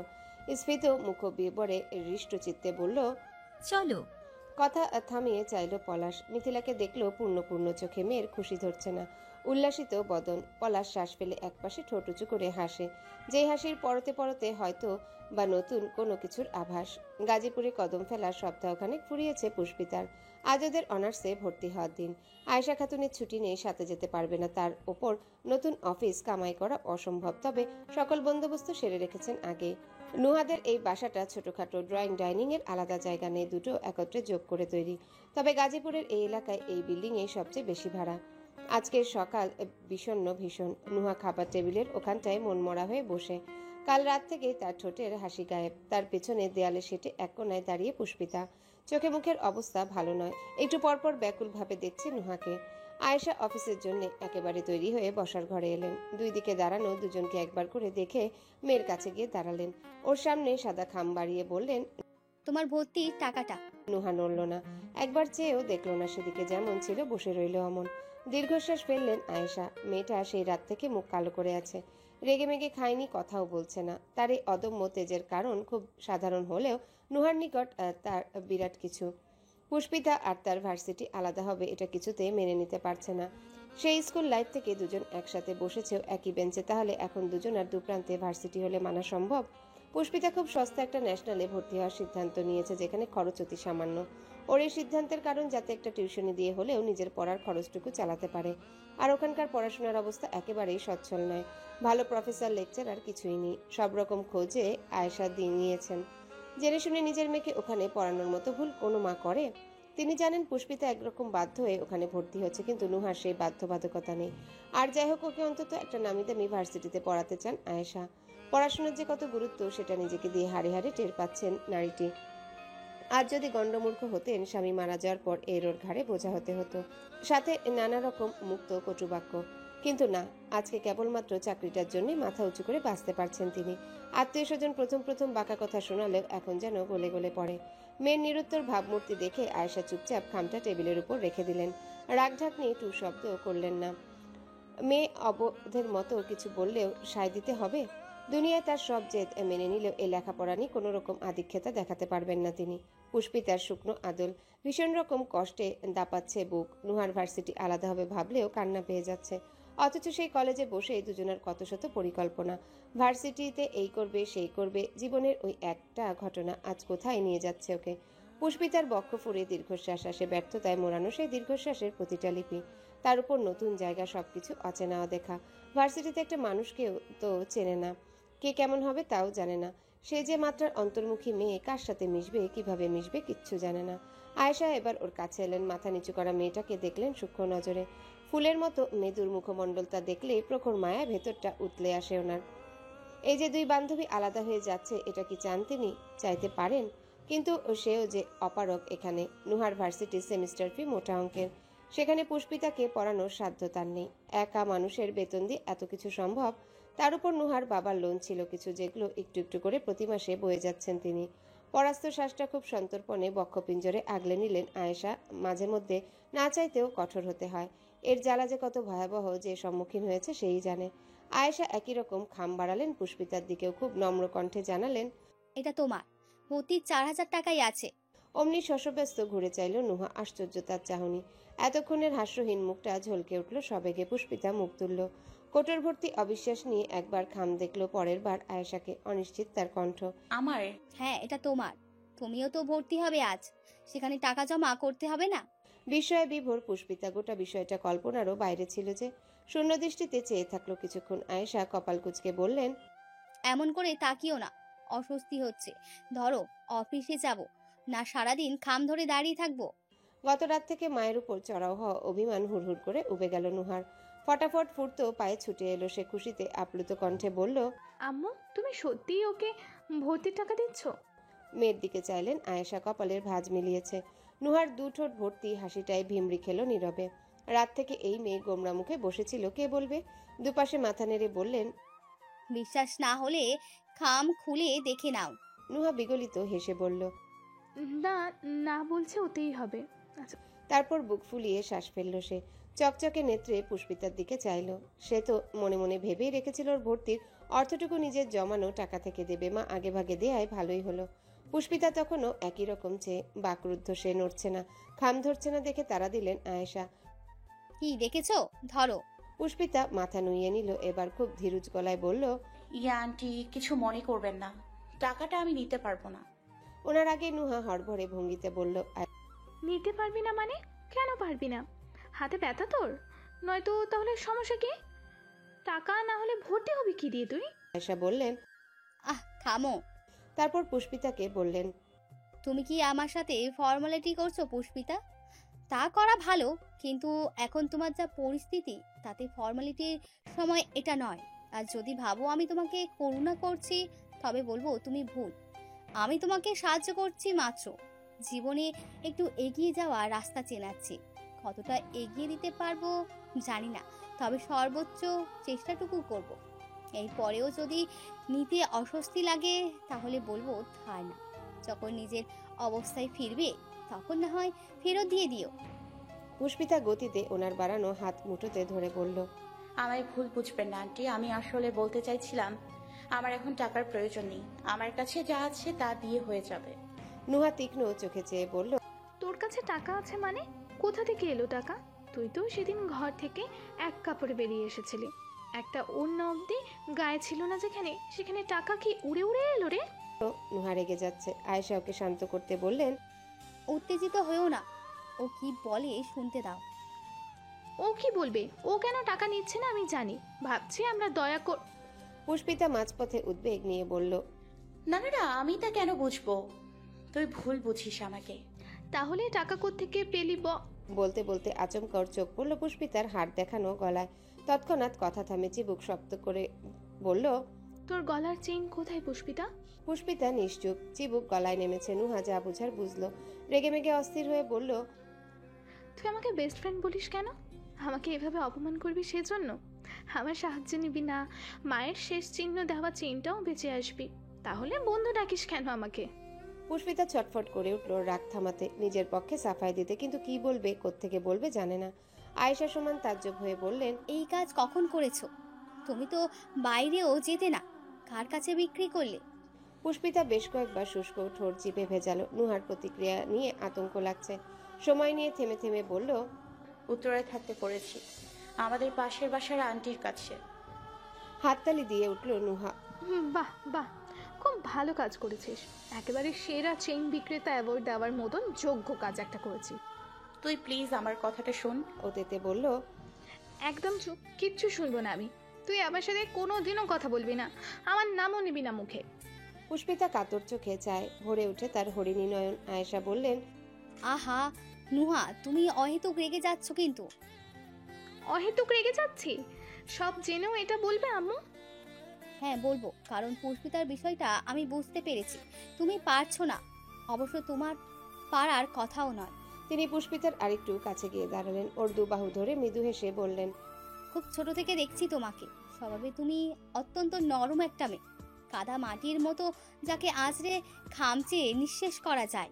কিন্তু সেই নরম মেয়েটির ভেতরে ভেতরে আত্মসম্মান যে এত প্রবল, তা তো জানতাম না।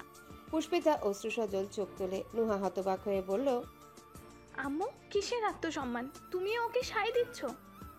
না, সাই দিচ্ছি না, তবে অ্যাপ্রিসিয়েট করছি ওর নিজেকে সম্মান করার বিষয়টাকে। আসলে এই পথটা আমি পার করে এসেছি তো নুহা, তাই আমি জানি তোমার বাবা মারা যাওয়ার পর আমাকেও কম কিছুর সম্মুখীন হতে হয়নি। কিন্তু কত মানুষ দয়া দেখাতে এসেছিল।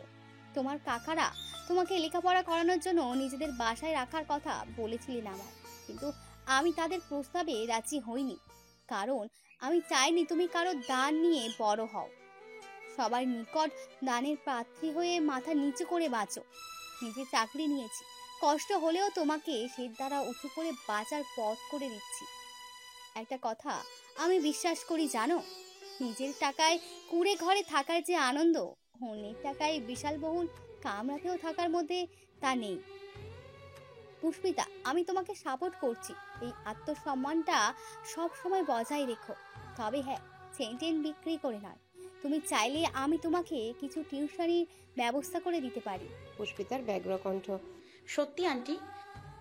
হ্যাঁ, আজকেই ব্যবস্থা করছি, দাঁড়াও। আর এবারের মতো টাকা ব্যাগে ভরে নিলাম, যদি কখনো লাগে চাইতে কিন্তু সংকোচ করো না। পুষ্পিতা চোখে জল নিয়ে হাসলো। পরপর চট করে আয়েশাকে জড়িয়ে ধরলো দুহাতে, ফুপিয়ে কেঁদে বলল, আমার মনিও আপনার মতো ছিল, আমার কিছু না বলতেই কিভাবে যেন সব বুঝে যেতেন। কিছু চমকেছেন আয়েশা। হেসে ওর মাথায় হাত বুলিয়ে বললেন, বড় হও মা, অনেক বড় হও জীবনে। নুহা ভেঞ্চি কেটে মুখ ঘোরালো, থমথমে কণ্ঠে বলল, মাকে জড়িয়ে ধরে কাঁদলেই সে গলবে, কিন্তু আমি গলবো না। ঘরের দিকে হাঁটা ধরতেই পুষ্পিতা ওর গলা হামলে ধরলো পেছন হতে। ঝুলতে ঝুলতে বলল, তোর বলতে হবে না, তুই এমনিতেই আমার আদুরের বরফ। হঠাৎ রাতের বেলা তীব্রকে খাবার টেবিলে দেখে সিঁড়িতে থমকালেন জামশেদ। দুই আঁখিতে বিভ্রম নিয়ে চেয়ে রইলেন কিছুক্ষণ। একবার চোখ বোলালেন দেয়াল ঘড়ির দিকে। সবে 10টা বাজে এখন। সরকারি ছুটির দিন বলে তিনিও তাড়াতাড়ি ফিরেছেন, কিন্তু এ ছেলে তো 12টার আগে ঘরে ঢোকে না, 10টায় তো ভুলেও না। আজ হঠাৎ কি হলো? দাঁড়িয়ে কেন? খাবারটা কি ওখানেই খাবেন? গভীর ধ্যানে থাকা জামশেদ নড়ে উঠলেন সহসা। ছেলের তেরা কথায় মেজাজটা চটে গেল। গম্ভীর চেহারায় নেমে এলেন নিচে। টেবিলের কাছে আসতে লুৎফা তাড়াহুড়ো করে চেয়ার টেনে দেন। নবাবের ন্যায় বসলেন তিনি। তীব্র মায়ের দিকে কপাল কুঁচকে তাকায়। ওনার তো হাত আছে, চেয়ারটা নিজেও টেনে নিতে পারতেন। তোমার দিতে হলো কেন? তুমি ওনার বউ, বেতনভুক্ত চাকর নও কিন্তু। লুৎফা চাপা কণ্ঠে বললেন, চুপ কর না। ভেতরে ভেতরে কটপটিয়ে উঠলেন জামশেদ, কিন্তু এই মুহূর্তে তর্ক করে অশান্তি সৃষ্টির বিন্দুমাত্র ইচ্ছে নেই বলে চুপচাপ গিলে নিলেন তেজ। ভাতে হাত দিতে দিতে এক পল তীব্রর দিকে চাইলেন। উসখুসের মাত্রা জোরালো কিছু জিজ্ঞাসা করতে চাইছেন। তীব্র একবারও ওনাকে দেখেনি, কিন্তু ফটাফট বলে ফেলল, কিছু বলার থাকলে বলুন, মনের মধ্যে কথা চেপে রাখা ঠিক না। থতমত খেলেন তিনি। বিস্ময়টুকু ঢেকে রেখে ভারী কণ্ঠে বললেন, আজ কি মনে করে এত তাড়াতাড়ি বাড়ি ফিরলে? তীব্র মুখের উপর জানালো, কোনো মদের ক্লাব খোলা ছিল না, তাই যেতে পারিনি। ভয়ানক রুষ্ট চোখে চাইলেন তিনি। চেতে কিছু বলার পূর্বেই তীব্র বলে দিল, পরের লাইনে এটাই তো বলতে চেয়েছিলেন, আপনার কষ্ট কমাতে আমি বলে দিলাম। জামশেদ হতবম্ব। পরপর খ্যাপাটে গলায় বললেন, তুমি কি জানো দিন দিন বেয়াদবের সব সীমা তুমি ছাড়িয়ে যাচ্ছ? তীব্র উদ্বেগহীন জানালো। জানি, নিজের কথা না জানার মতো বেকুব কেউ হয়? আমি নিঃসন্দেহে ভীষণ বেয়াদব একটা ছেলে। আসলে ছেলে মেয়েদের আদব শেখাতে হলে বাবাদের সময় দিতে হয়। আপনি সময় দেননি, তাই আমি বেয়াদব। জামশেদ টেবিল থাপড়ে বললেন। বারবার এক কথা, সময় দিনই বলে আজ এই বিশাল অ্যাপার্টমেন্ট হেলে দুলে ঢুকতে পারছো, মদ গিলে এসে এসির মধ্যে বসে ঝিমাতে পারছো। শব্দ করে হেসে উঠল তীব্র, কিছু বলল না। এতেই গায়ে আগুন ধরে গেল জামশেদের। হাসির মধ্যে স্পষ্ট বিদ্রুপের আভাস পেয়ে তেতিয়ে এলো মস্তক। রাগে গজগজিয়ে খাবার ছেড়ে দাঁড়ালেন লুৎফা, আটকে উঠলেন আরেকবার। সবসময় বাবা ছেলের ঠান্ডা তর্ক যুদ্ধে অসহায় হয়ে পড়েন তিনি। বাবার দেখা দেখি তীব্র দাঁড়ালো আজ, পেছন থেকে ডেকে বলল, পালিয়ে যাচ্ছেন কেন? জামশেদ থেমে দাঁড়ায়, চোখ কুচকে ঘুরে চেয়ে বলে, পালিয়ে যাচ্ছি মানে? প্রতিবার আমার সাথে কথায় না মিললেই খাবার রেখে উঠে যান, এটা এরকম পালিয়ে যাওয়াই তো। তাহলে কি করা উচিত? তোমার মতো অসভ্যের সাথে তর্কে গিয়ে সময় নষ্ট করব? তীব্র এবারেও হাসে, ঘাটটা দুদিকে মটমট করে কাত করে বলে, এই অসভ্যের যে এখন আপনার থেকে একটা জিনিস চাই ড্যাড, আর সেখানে না বলার কোনো সুযোগ আপনার নেই। জামশেদ ভ্রান্ত নজরে চেয়ে অনীহা তার কণ্ঠ। তোমার আবার কি চাই? তীব্র গ্লাস উঠিয়ে চুমুক দিল, দু ঢোকে গলা ভিজিয়ে রেখে দিল স্থানে। তার অহেতুক সময় কাটানো আর বাবাকে অপেক্ষা করানোর ফন্দি বেশ বুঝলেন ভদ্রলোক। দাঁত চেপে দাঁড়িয়ে রইলেন তাও। তীব্র আঙ্গুলে ঠোঁট মুছে চায়, চোখ ছোট করে বলে, কি যেন বলছিলাম? ইয়ার কি করছো তুমি? কি বলার আছে বলো। পুরুকণ্ঠ জামশেদের। আমি এখন থেকে শহরে থাকবো কম, গাজীপুরে থাকবো। লুৎফা তড়িঘড়ি করে শুধালেন, গাজীপুর? ওখানে কেন যাবি? জামশেদেরও একই প্রশ্ন। ওখানে কি কাজ? কাজ তো একটা আছে, আপনাদের বলতে চাইছি না। তবে ভাববেন না আপনার দরকার পড়লে ডাকবেন, সময় পেলে নিশ্চয়ই আসবো। জামশেদ একটু চুপ থেকে বললেন, কি চাওয়ার কথা বললে জানো? ওখানে একটা ভার্সিটি আছে, নামটা সিটি, সেখানে আমার ঢোকার ব্যবস্থা করে দিন। জামশেদ কৌতূহলে ডুবুডুবু দশায় স্ত্রীকে দেখে নেন একবার। সেখানে তোমার কি দরকার? নতুন করে এ বয়সে আবার পড়াশোনা করবে নাকি? তীব্র ফিচেল হেসে বলল, মন্ত্রীদের মুখে এমন কথাবার্তা মানায়? আমি এই বয়সে নিশ্চয়ই পড়তে যাচ্ছি না। তাহলে? পড়তে যাব। পড়াতে যাবে? As a junior lecturer. আপনি আজ কালের মধ্যেই তার সমস্ত বন্দোবস্ত করে দেবেন। জামশেদ অবরুদ্ধ, বিস্ময়তার মতো ফেলফেলে নজরে চেয়ে রইলেন ছেলের দিকে। এবড়ো থেবড়ো খাড়া খাড়া সোনালি চুল, এলোমেলো শার্টের কলার হা করে বেরিয়ে থাকা বক্ষভাগ, কবজিতে ব্রেসলেট, গলায় রূপোর শিকলের ন্যায় চেন পড়ুয়া, ছেলে হবে লেকচারার। মোড়ের বিখ্যাত বিট্টু মাস্তান, যে কিনা নিজেই পাশ করত, শিক্ষকদের ভয় দেখিয়ে নাম্বার আদায় করে সে ছাত্রছাত্রী পড়াবে। অমন দুর্লভ দৃশ্যটা কল্পনা করে খুকখুক করে কেসে উঠলেন জামশেদ। কাশির তো রীতিমতো বুকে ব্যথা উঠে গেল। বাম পাশটা চেপে ধরে তৎক্ষণাৎ ধপ করে বসে পড়লেন সোফাতে। এক ঝাঁক সোনালি রোদ্দুর আর ভোরের শান্ত আবহের মাঝে তীব্রর ছাদবিহীন লাল জিপ ছুটছে। এখনও সেই চিরাচরিত বন্ধুরা সাথে। এয়ারপোর্ট থেকে ফিরছে তারা। শাফিনের ফ্লাইটের সময়সূচি আজ। মায়ের উন্নত চিকিৎসা হেতু ভারতের পথে উড়াল দিয়েছে সে। সকাল সকাল তীব্ররা দল বেঁধে সেখানে গিয়েছিল বন্ধুকে বিদায় জানানোর জন্যে। শাফিন থাকলে সবসময় পিছনে বসত মিরাজ। আজ জায়গা পেয়েছে তীব্রর পাশের সিটে। তার মেজাজ চনমনে, সিগারেট ফুঁকতে ফুঁকতে শীষ বাজছে গলায়। তীব্রর নজর রাস্তায়। এই সময় পথে যানবাহন স্বল্প হওয়ার কথা হলেও পোর্ট এরিয়ায় গতানুগতিক জ্যাম। তার ফর্সা মুখবিবর স্ফীত, ঘুম হচ্ছে না কিছুদিন। কোনো এক অমুক চিন্তায় মস্তকের সমগ্র কোষ ব্যস্ত হয়ে থাকে। কতক অব্যবস্থা ভাবনা স্নায়ুতে দাপিয়ে বেড়ায় নিরন্তর। তন্মধ্যে নাহিদ মন খারাপ করে বলল, শাফিন যাওয়ার সময় মুখটা কেমন করে রেখেছিল দেখেছিস? মনে হচ্ছিল কেঁদে দেবে। আমাদের ছেড়ে যেতে হয়তো খারাপ লাগছিল বেচারার। বিপরীতে ফোঁস করে শ্বাস ফেলল মুশফিক। শাফিনের মন খারাপের সঠিক হদিস সে যে একটু হলেও জানে। প্রসঙ্গ কাটাতে আবদার ছুড়ল, বিট্টু চা খাবো, একটা টং দোকান থেকে থামাস, মাথা ধরেছে খুব। আরমান জানালো, আমরাও।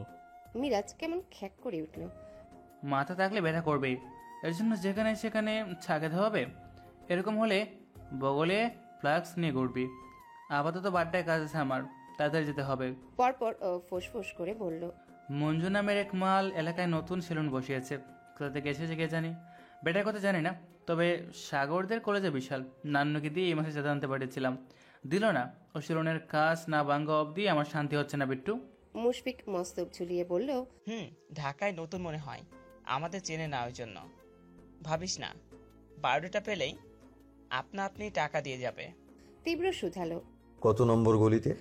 আরমান উদ্বেগ নিয়ে বলল, একেবারে ভিতরের দিকে শপিং সেন্টার আছে না, ওটা ওটা উল্টো পাশে, গলির শেষ মাথায়। ওই হাজনাতেই এতদিন দেখিনি, এসে ডাকি সপ্তাহখানেক যাইগে। সেসব ছোটখাটো ব্যাপার নিয়ে তুই ভাবিস না, আমরা আছি তো।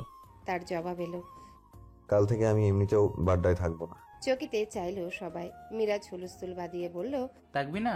থাকবি না মানে? গাজীপুর যাব। সে তো জানি, কিন্তু শহরে থাকবি না কেন? তুই কি ওখানে পার্মানেন্টলি যাচ্ছিস? চোখ বড় বড় করে বললো আরমান। জানি না, টেম্পোরারি গেলেও সময় লাগবে, তবে সপ্তাহে 2-3 বার আসবো এখানে, ততক্ষণ তোরা সামলাবি। মুশফিক মাথা চুলকায়। বলতে গেলে বন্ধুদের মধ্যে তার বুদ্ধি প্রখর, কিন্তু ওই শক্ত তীব্রর পোক্ত কথা আপাতত ঘটে ঢুকছে না। নাহিদ বলল, তুই তো সেদিন কিছু বললি না, কি করবি, কিছু ভেবেছিস? ওরা আগ্রহ ভরে চাইল। কি ভাবলি? তীব্র খুব গুছিয়ে বলল, নাহিদের কথা ঠিক, পুষ্পিতার কাছে আমি মাস্তান। মেয়ে যা ভীতু, আমাকে দেখলে ভেগে যাইস, যেখানে পছন্দ করি জানলে না হার্ট অ্যাটাক করে মরে। তারপর বিড়বিড় করল। আরমান বলল, তাহলে এখন? তার ছোট নিরুদ্বেগ উত্তর, ভদ্র হব। কথাটায় পুষ্পিতার নয় মাইক্রোমিটার বেগে অ্যাটাক হলো ওদের। এক একজন মুখ থুবড়ে হোঁচট খেলো, যেন গোল গোল চোখে চেয়ে বলল, বদ্ধ হবি তুই? তীব্রর অস্বস্তি দেখা যায় না, উল্টে বন্ধুদের প্রতিক্রিয়ায় মজা পেয়েছে। হাসলো ঠোঁট কামড়ে, কিন্তু খুশি হয়ে গেল নাহিদ। তীব্র ভালো হওয়া মানে ওর আনন্দের সীমা নেই। চকচকে নেত্রে চেয়ে বলল, সত্যি বদ্ধ হয়ে যাবে বিট্টু, খুব ভালো হবে তাহলে। এই মাস্তানি তাস্তানি তো এমনি তো ভালো কথা নয় বল। তবে প্রভাব পড়ল বাকিদের উপর। তারা তখনও হজম করতে পারেনি। কিয়ৎক্ষণ স্তব্ধ বসে থাকলো তিনজন। পরপরই মিরাজ হাহা করে বলল, একটা মেয়ের জন্য এতদিনের মাস্তানি ছেড়ে বদল হয়ে যাবে? আমাদের এতদিনের নাম ডাক, বিট্টু মাস্তানের গ্যাং সব শেষ করে দিবি? এ কি শোনালি বিট্টু? না না, এ হতে পারে না। এ কথা শোনার আগে আমার মরণ কেন হলো না? বলতে বলতেই দুহাতে বুক চাপড়ালো মিরাজ। তীব্র সশব্দে ধমক দেয়, থাম। ও থামলো, কিন্তু মুশফিক ও সমান দুঃখী গলায় বলল, তুই সত্যি সব ছেড়ে দিবি আমাদেরও? তীব্র জিপের হুইল ঘোরাতে ঘোরাতে ঘাড় বাঁকায়, কপাল কুঁচকে বলে, ছেড়ে দেবো কখন বলেছি? মুশফিকের কথায় সতর্কতা। এই যে বললি ভদ্র হবি। ভদ্র হব বলেছি, সত্যি হব নাকি? আরমান বুঝতে না পেরে বলল, মানে? চতুরের ন্যায় হাসলো তীব্র, চোখের চাহনিতে স্বচ্ছ চালাকি লেপটে জানালো, মিথ্যা মিথ্যা ভদ্র। চারজন মুখ চাওয়াচাই করে। মুশফিক চোখ পিটপিট করে বলল, মিথ্যে মিথ্যে সেটা কিভাবে? তীব্র তপ্ত স্পষ্ট স্বর, বিট্টু মাস্তান থেকে তীব্র রেজা তালুকদার হব যেভাবে, ঠিক সেভাবেই। তারপর ওদের দিক চেয়ে বলল, তোরা জানবি আমি খারাপ, আমি জানবো আমি খারাপ, গোটা ঢাকা শহর জানবে বিট্টু খারাপ, শুধুমাত্র পুষ্পিতা জানবে তীব্র Reza Talukdar is one of the best gentleman in the world. সবাই শূন্য দৃষ্টিতে চেয়ে রইল কিছুক্ষণ। পুরো কথাটাই মাথার উপর দিয়ে গেল। নাহিদ কৌতূহলে গলা ভিজিয়ে শুধালো, তা কি করে সম্ভব? তীব্র চোখ ছোট করলো, কেন? কাল তুই বললি না আমি মাস্তান জানলে ও উল্টো পথে পালাবে, সেজন্যই এমন বুদ্ধি করেছি। মেয়ে পালাবে না, দিনে 3 বার সালাম ঠুকবে আমায়। আরমান বোকা বোকা কণ্ঠে বলল, সে তো তোকে সবাই এমনিতেই সালাম দেয়, মেয়েটা সালামে এমন কি আসে যায়? তীব্র বিদ্বিষ্ট হয়ে বলল, আচ্ছা গর্ধব, যা বুঝিস না তা নিয়ে কথা বলিস কেন? সে ঠোঁট উল্টায়, আমার কি দোষ? তুই আজকাল এত পেঁচি কথা বলছিস, কিভাবে বুঝবো? তুই এমন ছিলি না রে ভাই, একটু সোজা করে বল না। তীব্র কটমটে কণ্ঠে বলল, আমি যে কতগুলো আহাম্মক পুষছি তোরা তার প্রমাণ। এনিওয়ে, খুব শীঘ্রই আমি পুষ্পিতার নতুন ভার্সিটিতে জয়েন করছি লেকচারার হয়ে। এ কথা যেন কোনো কথা ছিল না, ছিল বিকট শব্দে বাজ আছড়ে পড়ার আওয়াজ। সবেগে মাথা ভো ভো করে চক্কর কাটলো ওদের। কোটর রেখে বেরিয়ে এলো চোখ। সমস্যারে চিৎকার করে বলল, কি? মীরা জাউরালো। লেকচারার? মুশফিক বলল, ভার্সিটির। আরমান বলল, তাও বিট্টু। নাহিদ হতবাক হয়ে বলল, এ কি শুনলাম? এমন শক্ত মিথিলার বিয়ে হওয়া তো পাইনি। মিনিট কয়েক কেউ নড়ল চলল না, তবে সবার চোখের সামনে অতীতের কিছু কথা ছবির মতন ভেসে ভেসে উঠল। একবার পরীক্ষার হলে তীব্রর পাশে টপারের সিট পড়ে। সচেতন ছেলেটা কিছুতেই নিজের খাতা দেখে ওকে লিখতে দেবে না। এ নিয়ে বেশ রং তামাশা করলো হলে। ইনভিজিলেটরকে নালিশ অব্দি ঠুকলো, আর তারপর যখন পরীক্ষা শেষে বের হলো তীব্রর হাতের কারিশমায় নাক মুখ ফাটিয়ে ঘরে ফিরল বেচারা। পরের পরীক্ষাগুলোই কাহিনী উল্টে গেল পুরোপুরি। প্রতিটা পরীক্ষায় তীব্রকে শুধু খাতা মেলে দেখানোই না, পারছিল না নিজে ওর খাতায় লিখে দিতে। সেই ছেলে কিভাবে? ওদের মাথা ঘোরা কমলো না। মিরাজের মনে হলো তার সামনে অন্ধকার নেমেছে, কিচ্ছু দেখা যাচ্ছে না। তৎপর বোতল নিয়ে ছিপি খুলে চোখে মুখে ঝাপটা দিল জলের। ঘন ঘন শ্বাস ফেলে আকাশের দিকে মুখ করে বলল, হ্যাঁ পৃথিবী, আজ যদি আমি মরে যাই তাহলে মনে রেখো বিট্টুর দেওয়া চমকের জন্য মরেছি। দয়া করে এমন ভয়াবহ চমকের সম্মুখীন আর কোনো অবলাকে করো না। মুশফিক বলল, আমাদের ওই মাথায় একটু পানি দেওয়া উচিত। সব কেমন ঝাপসা দেখছি, কানেও আবছে শুনছি। তীব্র রেগে মেগে বলল, এই জন্যই তোদের কিছু বলতে চাইনি। মিরাজ তত্র ওর দিকে এগুলো উরু চিপতে চিপতে বলল, না না ভাই বল, বাকিটা না শুনলে আজ মরলেও শান্তি হবে না আমার। নাহিদের বিষয়টা মোটেও ভালো লাগেনি। মিথ্যে মিথ্যে ভদ্র হওয়া তো কাউকে ঠকানো। বলল, হ্যালো বন্ধুরা, পরবর্তী পার্ট খুব তাড়াতাড়ি আসবে, তো সবাই অপেক্ষায় থাকো। আর চ্যানেলটি যারা এখনো সাবস্ক্রাইব করোনি তারা পরবর্তী পার্ট দেখার জন্য চ্যানেলটি সাবস্ক্রাইব করে রেখো। ধন্যবাদ সবাইকে, আমাদের সাথেই থেকো।